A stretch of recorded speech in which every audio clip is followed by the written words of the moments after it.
welcome to all of you, and thank you so much for each of you for taking the time out of your day to be with us. We want to take a deep dive into the issues that are facing women's professional sport and how your individual trade unions are helping to ensure that the player's voice is a central part of the discussion around the future of women's sports. If there's any additional interest for questions from media or any of you, then we've got time later on. We'll come round the room. But to start us off, I'd be really interested to hear from each of you. If you can tell us what achievements in women's sport in particular are you proudest of your time so far as CEO, and what is the priority that's still left on the top of your to-do list? Maheta, we'll start with you. Well, first of all, I'm very impressed by your track record. I'm not a champion of anything. I picked it up well. I picked it up well. So you set the bar very high to start off with. Thank you very much for having us. Well, I think that the list of to-dos is very long, so I'm gonna start with the achievement. I think we're very proud of having achieved something that we've not achieved on the male side, which is guaranteeing a minimum level of bonuses for female players participating in the World Cup. That's something that has been a big issue on the male side as well, where basically all the money gets to the federation, and then there's a big discussion as to what then goes to the players. And we've not been able to do anything from that perspective on the male side, yet we've achieved to do something very tangible on the female side, which I think is a fantastic example as to how when we get together and the players understand the voice of the power of their voice collectively, then you can really kind of drive tangible change. In terms of the to-do and the goals, I think there's a lot. And I think a lot of you in this room will understand what I actually mean. To maybe give you 3 examples of things that I think need to happen is basically, for example, the pension scheme. So we don't have a pension scheme for female players, whereas we've had that for a number of years on the male side, and that's just fundamentally wrong. I don't think that we have parity in conditions. Leave for a second the salary aside, but even basic conditions such as long-term injury, there's no parity in terms of the condition that we have. And we don't even have, for example, a committee that we have on the men's side where basically all the key conditions are discussed.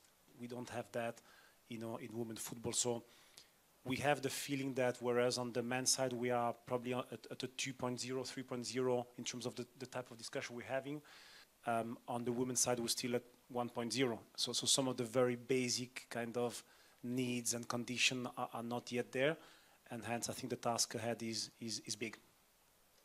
Victoria, you were telling us earlier about Brighton Hove Albion, how they have incredible facilities, but that must not be the norm at the moment. So definitely something that in the women's side of things we're looking to roll out across the board as a bare minimum standard, I would assume.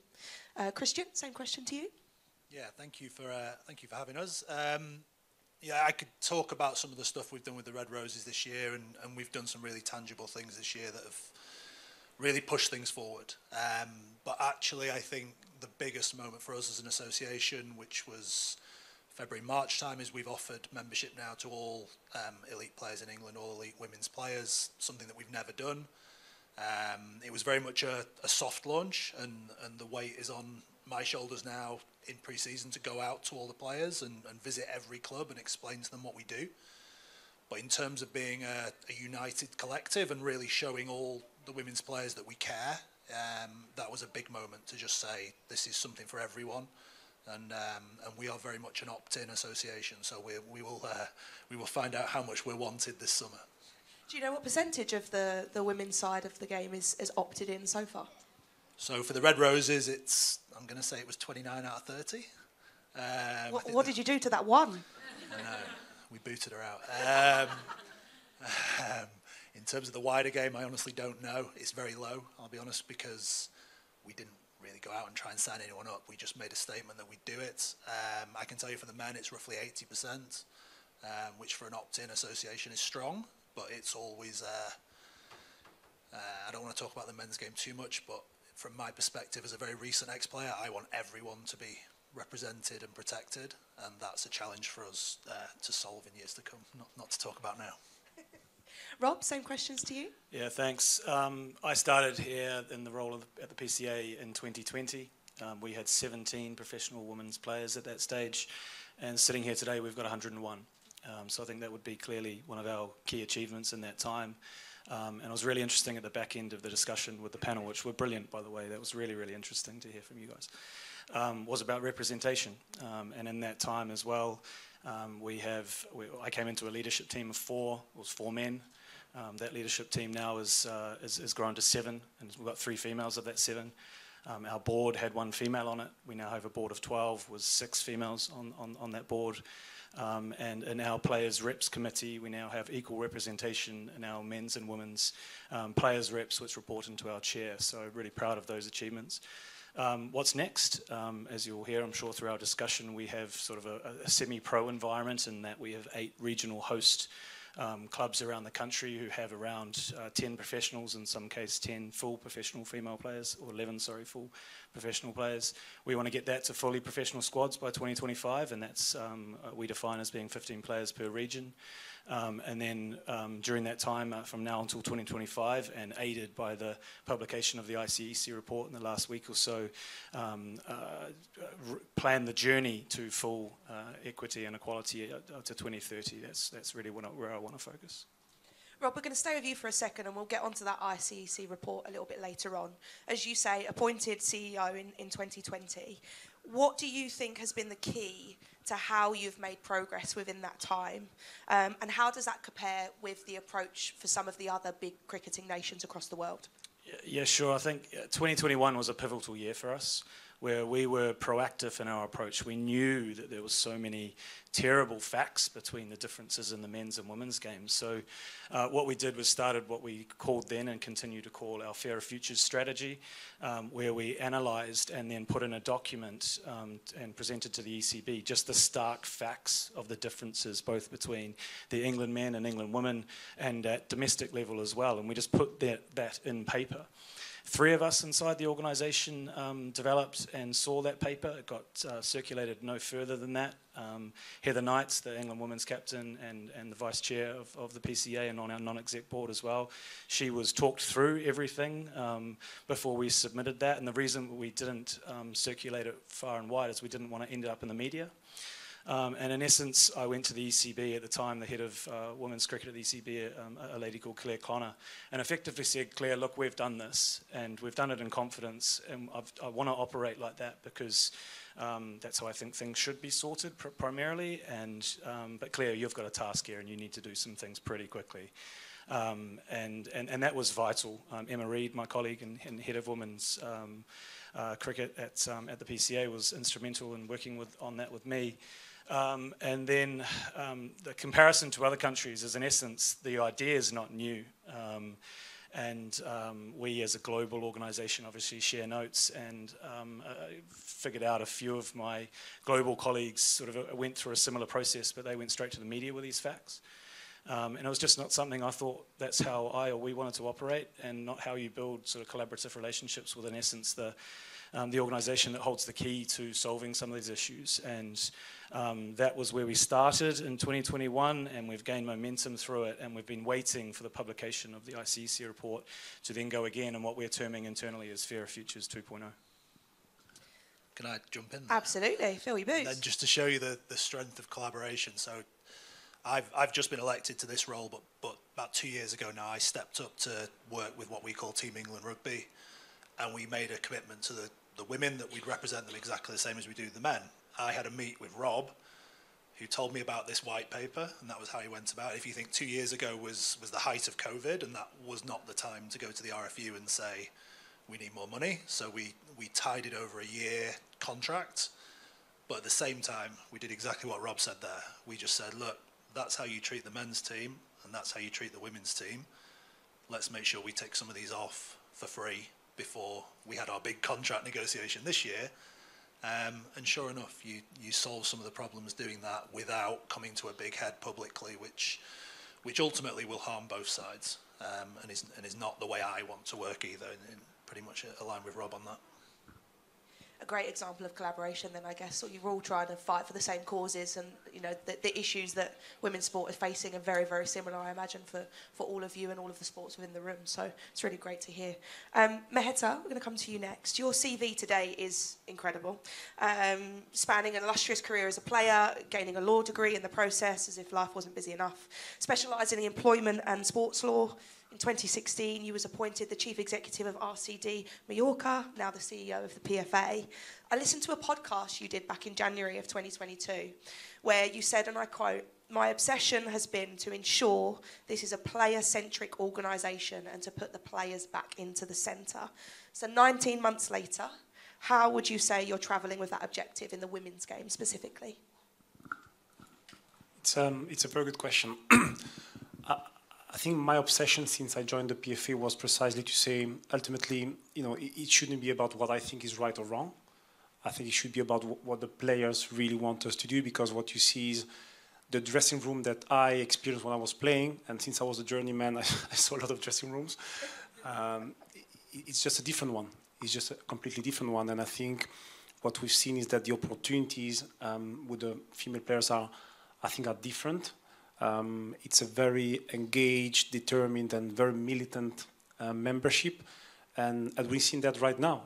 We are supporting them on the key, issues around some of the discussion with key stakeholders, and you see how I think they probably understand even better than their male counterpart the importance of a union, because we're still dealing with stuff that they cannot solve individually.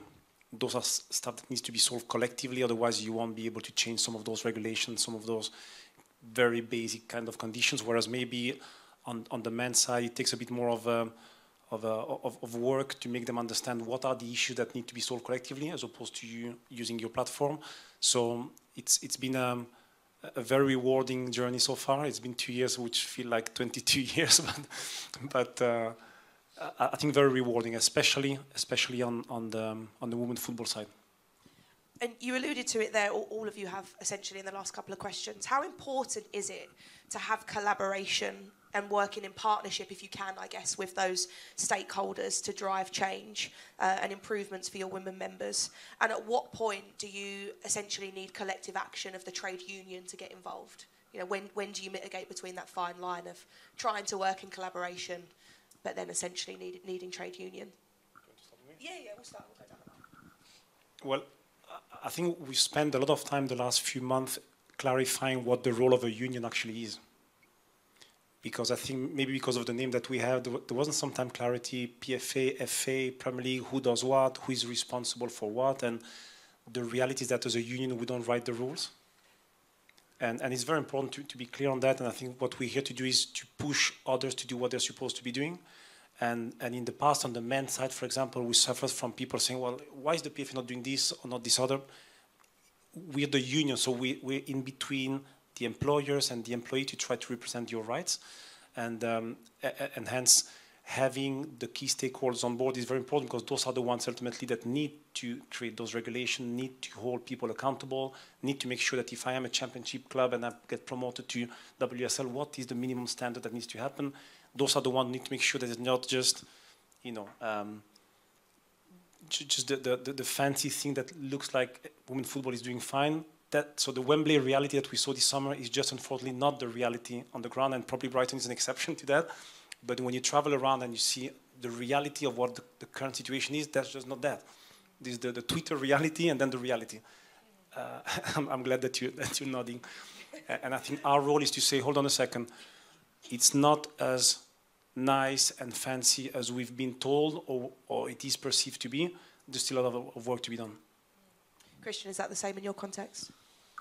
Yeah, I think hearing the ladies speak before, we'll always talk about the things that went wrong and the association helped me, or the nice things the association does, but really for me the key aspect of an association is a collective voice, and you make sure you use that voice in the right way. So when I speak about the engagement with the Red Roses, their collective voice is very, very strong. But at the same time, if one player is expected to put their head above the parapet and try and solve issues, it's invariably in professional sport negative for that player in the long run. So empowering the players to speak up about what they care about primarily is what I try to do, and then you try and introduce them to forums where that voice can make a difference, because whinging about stuff in the changing room won't solve problems, and shouting about stuff in the press won't necessarily solve problems. Can you make the governing body create a forum for players who get to talk about maternity, we create that forum, and what do you know, 6 months later we have a world-leading maternity policy, and that's because we empowered the players to speak about what mattered to them. So for me, that's our important role, and I think sometimes we forget about that. Sometimes we just think about being an emergency service or trying to do fancy things that look good on social media. Really, it's all about engaging players and trying to get them to co-create the system that they probably know better than anyone. Yeah, the collective is everything. And our task as leaders of our organisation and more broadly is to try and keep that together as best we can. It's the strength, it's the tool, it's everything we've got. So, you know, when you asked that question, I sort of thought about how we have our relationship with the ECB, the governing body in cricket. And I started in this role in 2 weeks before COVID Monday lockdown in 2020. So it's fair to say there's been a bit to do and a few issues here and there. And therefore, I've had to work very closely with the ECB, and also as a members body, our players' first criticism of us can be that potentially getting too close to the governing body, and that's a very fine line to tread. So the way that I view it, and the way that I've discussed with the ECB on it, because you build daily relationships with these people that you're trying to ultimately work with, is to apply an 80-20 rule. So 80% of the time that we're looking to collaborate and solve problems and work constructively through things, respecting each other and each other's positions, and then reserving 20% in pure knowledge that by virtue of the ECB governing the body, us representing the players, we are going to have issues. We are going to need to have robust conversations in difficult times. And if we do that from a place of respect, then we're going to find an answer and a solution easier. And the 20% is where the collective voice is so key, because when we hit an issue, oh dear, we've got an issue, we need to go back to our players, explain, right guys, this is going to heat up, we need you to keep tight, we need you to stay with us. If that breaks, we've got nothing. So that is, you know, that's the, I suppose, the ethos that I try and approach that with. Okay, healthy marriage. Marriage. Christian, you're a retired player yourself, over 320 professional appearances, 226 of them coming from Northampton Saints. I'm really interested to know, as a player, did you feel like your voice was heard by the RFU whilst you were still playing, or the league? And why do you think it's potentially hard at times for some people within sports to recognise that players should not only have a voice in the potential running of their sport, but actually their expertise and experience can really be used to help drive improvements? Yeah, my playing career was not half as good as Sarah's over there. So I was always Mr. Average, but I happened to hang around with good players, so I did okay. But when I moved to Northampton, I kind of adopted this kind of more senior role in the team, and being a representative of the players became something I wanted to do. So I was player rep at Saints, became vice chairman of the association. And I guess I just always, as a player, looked out for my teammates. That was part of my makeup and probably why I've got this role now. So that's my kind of journey to here. What was your next question? Did you personally utilise the RFU or the league as a player? Did you feel like your voice was heard? Yeah, I think so. And that's where, being on the players' board, you start to see the people who actually make a difference in the game, who do make decisions. And they invariably don't want to listen very often. They often want to be dictatorial and form the game how they want, and players will have different views. So you start having those interactions, but the big word we keep using, and it's starting to be adopted, is co-creation. So if you want players to front the game, if you want players to be part of the values of the game, if you want them to speak about the game on social media, you've got to show them that they're part of the game. And rugby union, I'll be perfectly frank, is a vicious physical sport where the players are incredibly invested in playing it.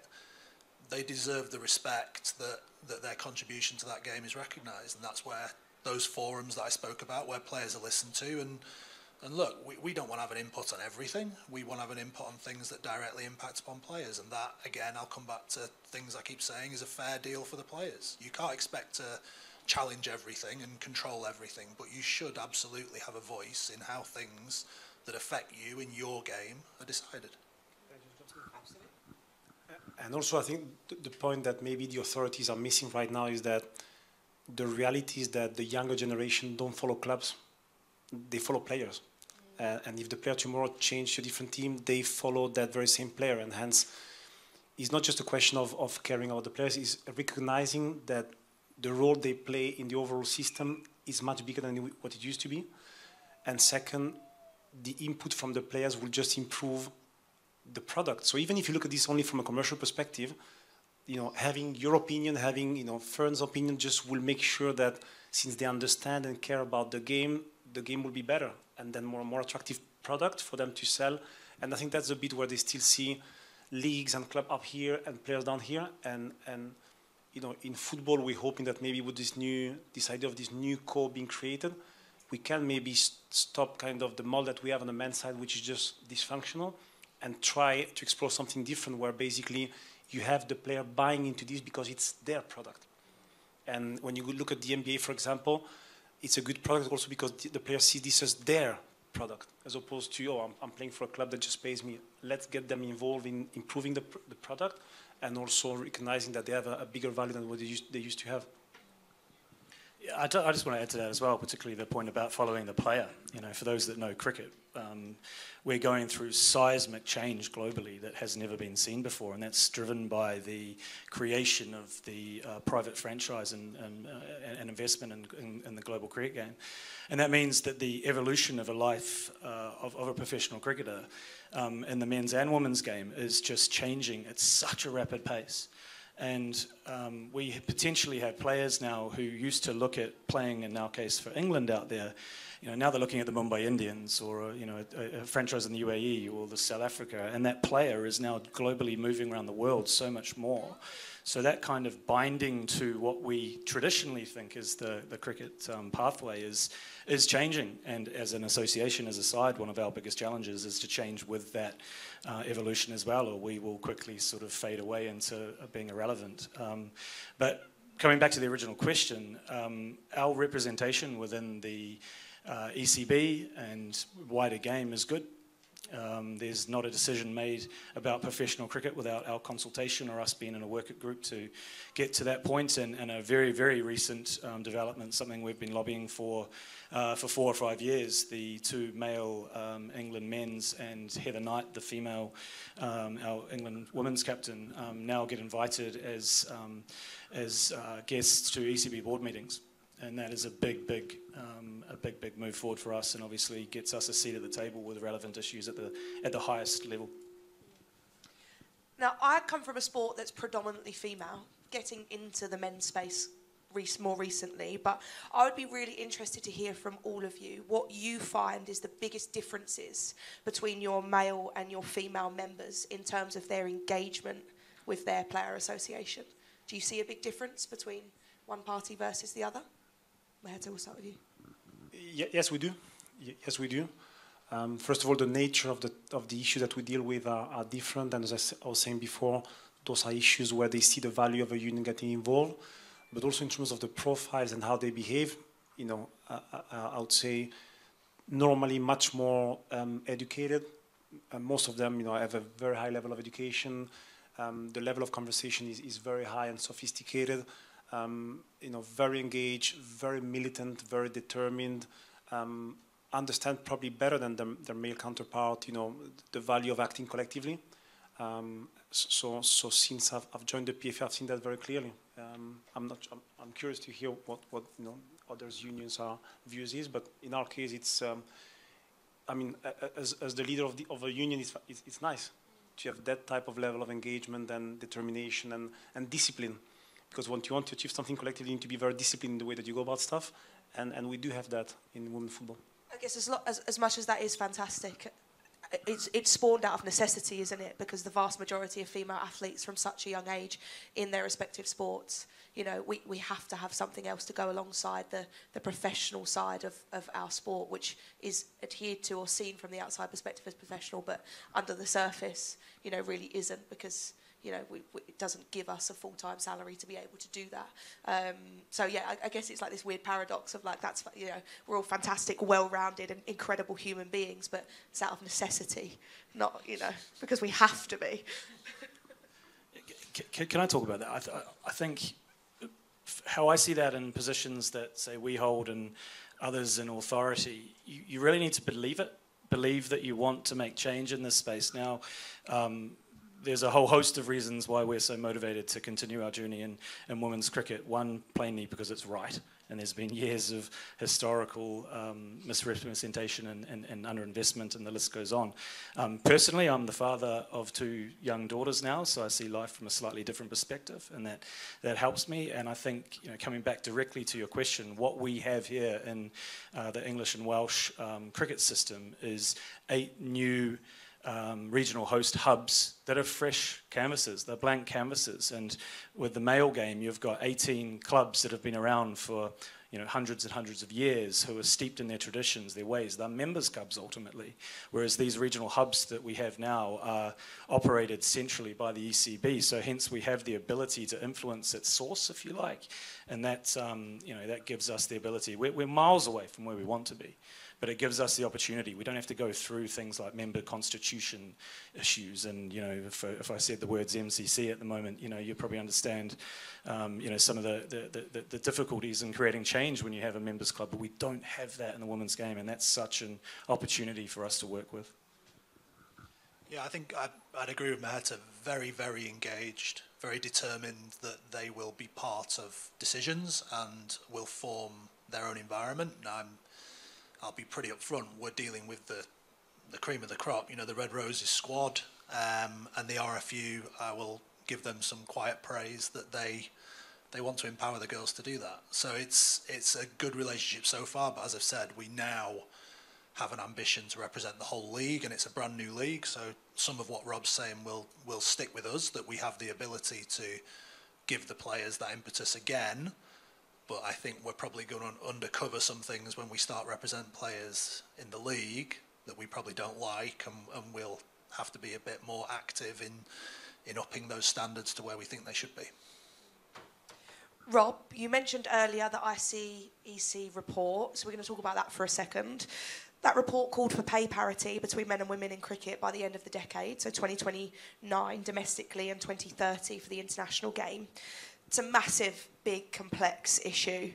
Do you support this call, number one, in your sport? And what do you foresee as some of the biggest obstacles to make that a reality? Yeah, I mean, firstly to say, of course we support it. It's answer. Absolutely the right thing to do. And this has been the ICEC publication that came out last Tuesday. Has been 2 years worth of work, and I don't think it'll be any surprise if the ECB heard me say a lot of their facts and figures that are in that report was sourced by an organisation that I run. So we were very involved, particularly in this part of it, and because we're motivated for the change. We see it as a potential, as a tool to help us get where we need to go. And as I referenced earlier, the Fairer Future strategy has been waiting. And I mean, it's 6 months late from what we were hoping and expecting. So we've got it now, it's out there, the world can see it. And now we're going through the process of how we can use it as a tool, as I say. It is a complex issue, there's absolutely no doubt about that, and that is primarily because we have one simple fact currently, and that is until 2028, through a broadcast deal, the finances in the game are ring-fenced what they are now. So the reallocation and lobbying of how that money is used effectively means it's not going to be spent on other things because it's not new money. And that means that some areas of the game, where it be at grassroots or other parts of cricket in the country, are going to have to miss out because the money is the money. And we've also got inflation and cost of living and all those issues to deal with as well. So we've got to work through that and what it means in practice, and that is something that we now start with the ECB. We've got a great position from where we want to get to. I think in parallel with that, and Maheta and I briefly spoke about this just before we came up, but we should be trying to be more creative in how we can make money. So we have worked closely with the ECB in the commercial side of things on thinking about how we can create new products, new things that simply don't exist right now. And with respect to the ECB, they've recently landed a female-first sponsor in Metro Bank on a 5-year deal that's solely surrounding the female program, and which is a great positive, but we need more.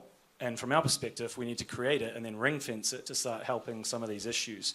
And additionally with that, there's things I think as sports that we need to look further into, how we can look at, say, digital rights in a different way and monetize those. I've got an idea that I think we as sports should be looking at, and is what does sport look like in 10 years or so in the metaverse. You know, something that I don't understand, but I tell you there'll be 19-year-olds who understand a lot more of it, so why don't we engage with them to come up with new creative ideas, and not just resting on our laurels of what, you know, the way it's always been, which are words that I wish didn't exist in our sport. So is gender pay parity essentially the goal? Is that what the goal is for all of your organisations? Look, from our side, it has to be. It's the question of how we get there and how quickly we can do that. And I think, you know, there's two sides to this coin. There's the on-field and there's the off-field. I actually see the off-field exploding pretty soon in terms of what Rob's just said there about a standalone sponsor. I don't think the RFU have looked at that yet, but when they do, the brand that the Red Roses presents is something that I think a lot of people are going to look at as a really positive thing. That will change the game for me in terms of the commerciality of that group. And then hopefully you see the trickle down into the domestic game from that. But until, you know, they got their first opportunity to play at Twickenham this year, and nearly 60,000 people turned up. 30,000 of them had never been to Twickenham before. If we want to talk about growing the game, and rugby really does need to grow, I think everyone can see the financial difficulties that rugby has. The women's game for me is a huge answer to that. And like I say, a home World Cup in 2 years, I think the game could be dramatically different. So does it almost need to be paid forward, do you think? I think that's happening now. I think the RFU are investing heavily. They love saying the women's game is loss-making. I can tell you that the Red Roses are not, and that has changed in recent times. And they're not hosting a World Cup and investing in this team for no reason. They see it as an investment for the future. And like I say, I think that crowd shocked even the RFU. I don't think they thought 60,000 people would come. Their ambition is to sell out Twickenham for the World Cup. I think they'll sell out Twickenham before that. And again, that will put a marker down commercially as to how attractive that team is for people to invest in. Love to see it. Maheta, same question. I think our big focus is on the journey to pay parity, and for us it's parity in terms of investment. So if you want to get to pay parity, you need to invest at the same level as you're doing on the men's side. And I think when you look at clubs or you look at, you know, leagues and federation, the money is there. So it's a choice as to whether you want to invest in the growth of the women's game or not. So there will be other sports where the money is not there. But I think in football, the money is there. The question is, are you really serious about growing the game? And to get to the level of parity, you need to invest. There's no business where without investment you don't get to where you need to get. So we're really keen to push people to make the right choice. Again, in football, there's not a question of scarcity of resources. They're there. The question is, are you willing to invest it or not? That male allyship is such an important topic, isn't it? So why is it that we need the men's side to get behind their female counterparts? You know, sexism is such a potent topic in sport and in society in general. Sometimes it can feel as though, you know, women's teams in general can be viewed as inferior, or some male teams can be potentially dismissive or derogatory. So why is it so critical for that male allyship to be at the forefront of your institutions who do have, you know, both male and female sides? You want me to start? Yeah. Well, I'll give you an example. So we did a meeting with FIFA back in January of last year, where the president of FIFA came, and we had around the table, you know, some of the most prominent male players, but equally we had Lucy Brown, so Steph Houghton, etc. And it was very powerful to have a discussion around, for example, physio, and Steph and Lucy saying, well, we have, I don't know, 3 physio at Man City, and Fernandinho saying, well, I wasn't aware, we have 8. And you're like, so how powerful it is to have a Fernandinho saying, I'll talk to the club. Why is it that, you know, we both have 2 legs? You know? And hence, why 8 versus 3? And I think, I'm not picking on City just for picking on them, but I think on purpose, a lot of clubs and leagues have separated the 2 sides to avoid like a discussion about what is one getting versus the other. And all of a sudden, our experience is when you get them around the same table, it becomes very difficult to push back, because there are stuff which are just, you know, why, if you have the resources, you give X to that section and a fraction to the other. when the resources are there. Again, if it was a question of scarcity of resources, we could have a discussion, but when the resources are there, and I think having those male allies saying, that's just wrong, in our experience, it triggers a different type of discussion.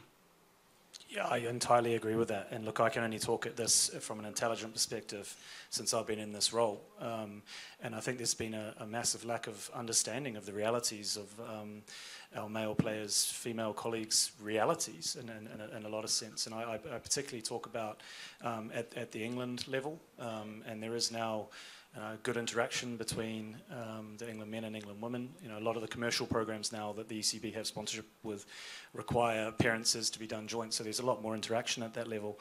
You know, anyone that knows what's going on now and what we're going to be enjoying tonight is the first ever jointly marketed Ashes series between England and Australia. I mean, it's been brilliant. It's won awards as a marketing campaign.